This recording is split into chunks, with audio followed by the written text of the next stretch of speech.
اس کا اجر عطا فرمائے گا۔ اچھا، اب لڑکیاں کیا کریں کہتی ہیں؟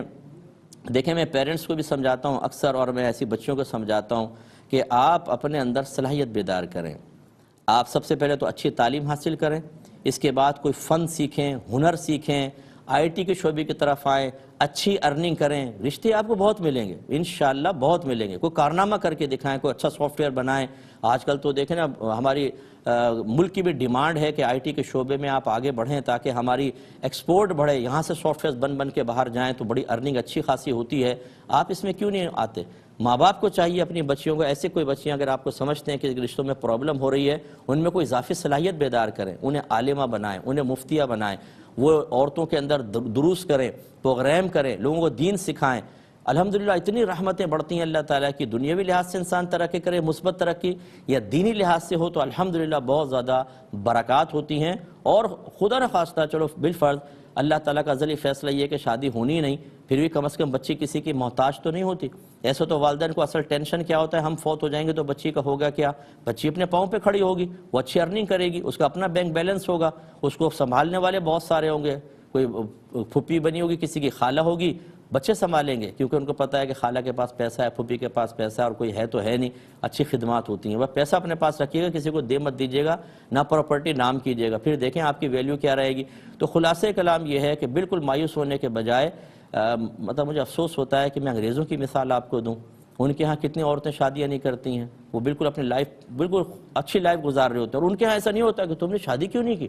یہ ہمارے مذہب اسلام میں پتہ نہیں کیوں آ کے عورتیں اس طرح کرتی ہیں، مسلمان ہونے کے باوجود، تقدیر کا مسئلہ جاننے کے باوجود، اور بہت سارے دل آزاریوں کے معاملات، سب کچھ اس کے شرعی احکام جاننے کے باوجود ہم لوگ اس میں مطلب ایک بیلنس قائم نہیں رکھ سکتے، اور انگریزوں کا معاملہ دیکھیں۔ اس لیے میرے بچیوں، ایسی کوئی بیٹیاں ہماری ہیں، ہماری بہنیں ہیں، بالکل گھبرانے کی ضرورت نہیں، اعتماد پیدا کریں، اپنے اندر صلاحیت بیدار کریں، اپنے آپ کو منوائیں، لیکن اس طرح نہ منوائیں جو بعض مطلب یہ کہ جیسے ٹک ٹاک پر اور فلاں جگہ پر اپنے جسموں کی نمائش اور گندی حرکتوں کے ذریعے، اور پھر ہماری فالوئنگ کتنی ہے جی، 1 ملین، 4 ملین، 5 ملین، یہ 4-5 ملین میدان معاشر میں اپنا حساب و کتاب آپ کے ساتھ دے رہے ہوں گے نا، اس وقت پتہ چلے گا۔ تو یہ بے حیائی کا راستہ ہرگز کو اختیار نہ کرے، مثبت راستہ اختیار کریں، اللہ تعالیٰ آپ کو فتح عطا فرمائے گا، اور انشاءاللہ آپ کی دل آزاری کم سے کم ہوگی۔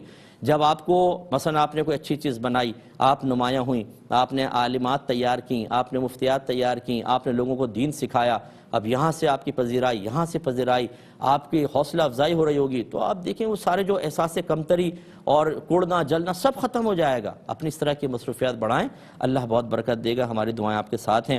صاحب، جن لڑکیوں کی شادی نہیں ہو پاتی، وہ دوسروں کی محتاج رہتی ہیں، تو لوگ انہیں طعنہ زنی کرتے ہیں، اور اس رشتے نہ ہونے کا ذمہ دار خود ان لڑکیوں کو ٹھہرایا جاتا ہے۔ تو ہم لڑکیاں کیا ان کو جواب دیں؟ ہمیں بہت زیادہ اذیت ہوتی ہے، دل سے آہ نکلتی ہے، اور بعض اوقات ہم انہیں بددعائیں بھی دے دیتے ہیں۔ دینی چاہیے کہ نہیں دینی چاہیے؟ دیکھیں بیٹا، آپ جو بھی ہمارے ایسی بچی ہمیں سن رہی ہے، جو والدین ایسے سن رہے ہیں، سب سے پہلے تو اپنے عقیدے کو مضبوط رکھیے، اور اللہ سے محبت کا ثبوت، عملی ثبوت دیجیے۔ عقیدہ کیا ہے؟ کہ اللہ تبارک و تعالیٰ نے اس قسم کے معاملات کے ازل سے فیصلے فرما دیے ہیں، ہمیشہ سے فیصلے نہیں چلے ہیں، اس کے علم، اس کی قدرت، اس کے ارادہ ہمیشہ سے ہے۔ اس نے ارادہ کیا ہوا کس کی شادی کس کے ساتھ ہوگی یا نہیں ہوگی، اور ہوگی تو کامیاب رہے گی نہیں رہے گی، سب اس کے فیصلے اس نے پہلے کر دیے ہیں۔ ہاں، اس میں اگر ہماری کوئی کوتاہی کا دخل ہو، جیسے بعض ماں باپ بچوں کے لیے رشتے تلاش نہیں کرتے، اب فیصلہ خدا بندی تو اپنی جگہ ہے، لیکن ان کی جو عملی کوتاہی ہے، اس کی سزا یہ پائیں گے۔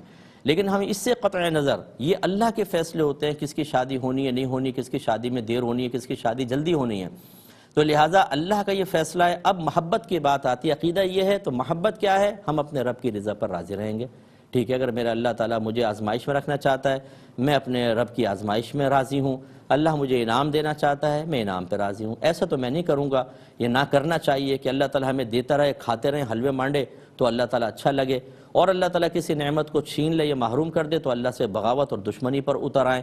یہ کیا چیز ہے؟ یہ تو ایک بے مروت لوگوں کا کام ہوتا ہے۔ اس لیے ہمیں کامل مومن بننا چاہیے۔ انبیاء علیہم السلام پر بھی مسلسل آزمائشیں آئیں، بلکہ عام لوگوں سے زیادہ آئیں، حالانکہ وہ اللہ تعالیٰ کے محبوب بندے ہوتے ہیں۔ تو یہ کوئی ایسا نہیں ہوتا کہ اللہ تعالیٰ نفرت کی وجہ سے، بھولنے کی وجہ سے، ظلم کی وجہ سے ایسا ہوتا ہے، یہ اس کی دنیا امتحان گاہ ہے۔ وہ امتحان لیتا ہے کہ کسی کا کسی طریقے سے، کسی کا کسی طریقے سے۔ اب بندوں کو چاہیے کہ وہ اللہ تعالیٰ کی محبت میں ڈوب کر اس کی رضا پر راضی رہیں۔ تو پہلی بات تو بیٹا آپ یہ ذہن بنائیں۔ دوسری بات یہ ہے کہ جو لوگ اس طرح بچیوں کی دل آزاری کرتے ہیں، اللہ تعالیٰ ان پر رحم نازل فرمائے، ان کو ہدایت دے۔ میں کہتا ہوں بد دعا تو نہیں دوں گا لیکن ہدایت دے اللہ تعالیٰ نے، اور خاص طور پر ان عورتوں کو جن کو کوئی کام نہیں ہے، وہ گھر میں داخل ہوں گے، کوئی رشتہ آیا، تمہاری شادی کیوں نہیں ہو رہی؟ ان کو بتاؤ شادی کیوں نہیں ہو رہی، نکالو حکمتیں، پٹارے کھولو، ان کو بتاؤ یہ تمہیں نہیں پتہ کیوں نہیں ہو رہی ہے شادی۔ اور بعض اوقات پھر بھئی اس کی تو قسمت ہی خراب ہے، لا حول ولا قوت الا باللہ، اس طرح باتیں کہہ کے بچیوں کی دل آزاری کرنا، یاد رکھیں یہ کوئی معمولی چیز نہیں ہے، یہ گناہ کبیرہ ہے بہت بڑا۔ آپ کو میدان محشر میں اس کا حساب دینا ہوگا۔ یہ بچی کھڑی ہوگی اور سامنے اس طرح کی جو یہ ہمارے گھر کی بڑی خواتین ہوتی ہیں جو حکمت کو جانے بغیر، ہدایت کو سمجھے بغیر، بس بول کر یعنی دل چھل نکل کے نکل جاتی ہیں، برقعوں میں چل رہی ہوں دوسرے گھر کے اندر، وہاں پہنچ گئی فتنہ پھیلانے کے لیے، اپنے گھر کے اندر بیٹھیں، یہ سب سے بہتر ہے نہ دل آزاریاں کریں بچوں کی اس طریقے سے۔ تو بہرحال ایسے لوگوں کو اللہ تعالیٰ ہدایت دے۔ بس میں کہتا ہوں بیٹا بد دعا تو نہ دیں، ان کی ہدایت کی دعا کریں اور صبر کریں، اللہ تعالیٰ آپ کو بہت اس کا اجر عطا فرمائے گا۔